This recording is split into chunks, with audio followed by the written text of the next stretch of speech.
ஆவின் பால் கொள்முதல் வந்து குறைக்கப்பட்டுள்ளது. தமிழ்நாட்டில் வந்து பார்த்தீங்கன்னா குறைக்கப்பட்டது. இதனால் வந்து வாடிக்கையெல்லாம் நிறைய பாதிக்கப்படுறாங்க. இதை பற்றி உங்களுடைய கருத்து இல்லை? நானும் பார்த்தேன் அந்த செய்தி. ஆவின் பால் உற்பத்தியே குறைஞ்சிருக்கு. அதுக்கு காரணம் கோடை காலம், இங்கே தண்ணி இல்லாத வறட்சி, அதனால ஒரு பாதிப்பு இருக்கிறதா ஒரு செய்தி வந்திருக்கு. பட் ஆவின் நிறுவனம் அப்படி இல்லை. நிச்சயமாக எப்பொழுதும் வழங்குவது போல் பயனாளிகளுக்கு நாங்கள் ஆவின் பாலை நாங்கள் டிஸ்ட்ரிபியூட் பண்ணுவோம் தான் அவங்க சொல்லியிருக்காங்க. ஸோ பொறுத்திருந்து பார்ப்போம். ரெண்டு பக்கம் ரெண்டு கருத்து வந்திருக்கு. நிச்சயமாக ஆவின் பால் என்பது ரொம்ப ரொம்ப இம்பார்ட்டன்ட். பிறந்த குழந்தையிலிருந்து முதியவர்கள் வரைக்கும் பால் வந்து ரொம்ப ரொம்ப அத்தியாவசியமான ஒன்று. அதை அரசு கவனத்தில் கொண்டு தடை இல்லாமல் எல்லாருக்கும் விநியோகம் பண்ணணும். மேடம், திமுக கூட்டணியிலிருந்து வைகோ எழுதியிருக்காங்க, அதை பற்றி உங்களுடைய கருத்து? அதை பற்றி எனக்கு எந்த கருத்து இல்லைங்க. அது அவங்க கிட்ட தான் நீங்கள் கேட்கணும். என்கிட்ட நீங்கள் கேட்குற கேள்வி என் தொகுதியை பற்றி, மக்கள் பிரச்சனையை, தமிழ்நாட்டில் மக்களுக்கு நம்ம என்ன செய்யணும், இது போன்று நீங்கள் கேட்கணும் அப்படின்னு நான் எப்போவுமே கேட்டுக்கிட்டு இருக்கேன். மற்ற ஒருத்தருடைய கட்சியை பற்றியோ ஒரு தனிநபர் விமர்சனமோ நான் எப்பயுமே பதில் தர்றது கிடையாது. அதனால் மக்களோட என்ன தேவையோ அதை பற்றி நம்ம பேசுவோம். அதுவே நிறைய இருக்குங்க. சரி, கருகலைப்புங்கிறது வந்து அதிகமாக இருந்தது. ஒருத்தர் வேப்பூர் சுற்றுவட்டார பகுதி வந்து கருகலைப்புங்கிறது அதிகமாக இருந்துச்சு. கருகலைப்பு அதிகமாக இந்த பகுதி தான் அடிக்கும். 2 பேர் நடவடிக்கை என்ன? இல்லை, அது நான் ஒரு விஷயம் சொல்லுங்க. மக்களுக்கு விழிப்புணர்வு வரணுங்க. நான் இன்னைக்கு நேரத்தில் 2006 விருதாச்சலம் தொகுதியை நான் பார்த்துக்கிட்டு இருக்கேன். மக்களுக்கும் விழிப்புணர்வு வர வேண்டும். அரசும் இணைந்து செஞ்சாதான் இங்கே எல்லா ஒரு பணியுமே கரெக்டாக இருக்கும். இப்போ கூட என்கிட்ட மனு கொடுக்குறவங்கெல்லாம் என்ன சொல்கிறாங்க, ரோட்டெல்லாம் குப்பை கொட்டுறாங்க. இப்போ கூட இந்த ஹாஸ்பிட்டலை சுற்றி வந்து ஒரு சமுதாயம் கூட இருக்குது, காம்பவுண்டில் சாணி ஈனி எல்லாம் கொட்டுறாங்க. ஒரு சுகாதாரம் இல்லைன்னு கொட்டுறது யாரு? மக்கள்.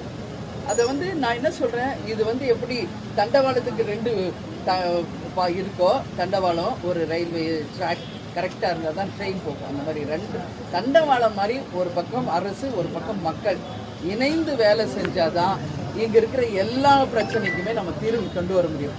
ஒரு பக்கம் கருத்தொலைப்பு நடந்துக்கிட்டே இருக்குது. நிறைய பேருக்கு குழந்தை இல்லை. அதுவும் பார்த்தா இங்கே பாப்புலேஷன் எப்பயுமே அதிகம். நான் விருதாச்சலத்தில் பார்த்துருக்கேன். 3 குழந்தை, 5 குழந்தை, 6 குழந்தை ஈஸியாக எல்லாரும் வச்சுருக்காங்க. ஸோ இது வந்து ஒரு பேரண்ட்ஸ் அவங்க தான் டிசிஷன் எடுக்கணும்.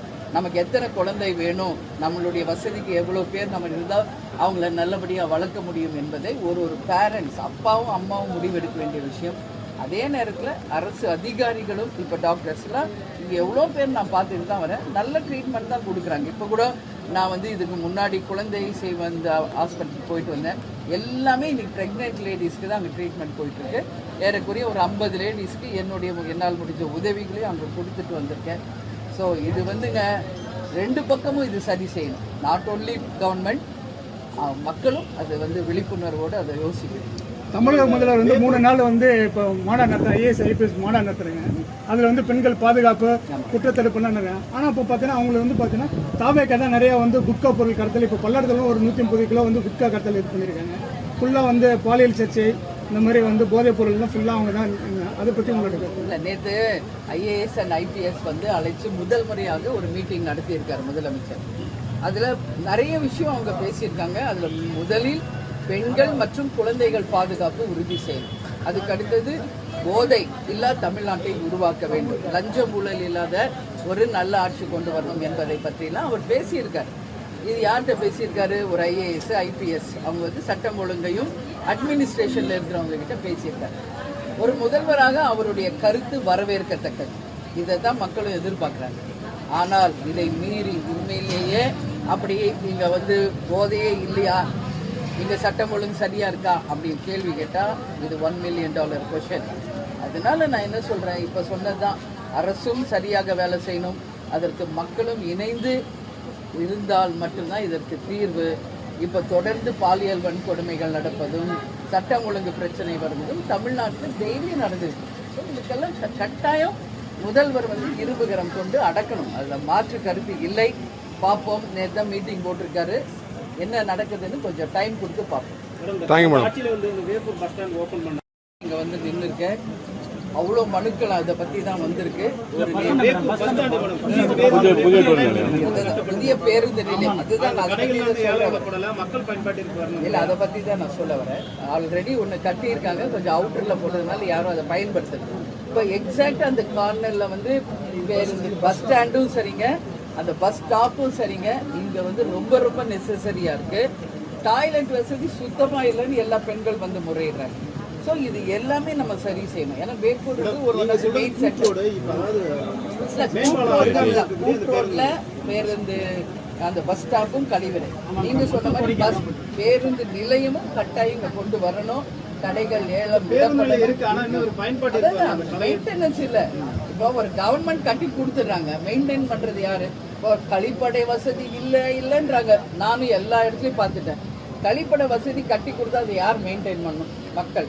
பட் யாரும் மெயின்டைன் பண்றதா தெரியலையே. புரியுதுங்களா?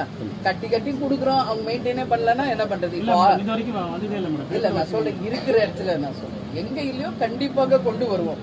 ஆல்ரெடி இருக்கிறத மக்களே அவங்களும் உணர்ந்து நமக்கு தான் இது பண்ணியிருக்காங்கன்னு அவங்களும் மெயின்டைன் பண்ணும். இப்போ ஆர்ஓ சிஸ்டம்ங்க, கேப்டன் இருந்த காலத்துலேருந்து எவ்வளவோ டேங்க் ஆர்ஓ சிஸ்டம் நம்மளே சொந்த செலவில் பண்ணோம். இப்போ அதோட நிலை என்னன்னா எதுவுமே வேலை பார்க்கல. காரணம் என்ன? அதில் ஏதோ சின்ன ரிப்பேர் வந்தால் கூட அப்படியே கடப்பில் போட்டுடுறாங்க. ஸோ சின்ன சின்ன விஷயங்கள் மக்களும் எடுத்து செஞ்சாதான் அவங்களுக்காக தான் அது பண்ணுறோம். அதனால நிச்சயம் இது வந்து சரி செய்யப்படும்.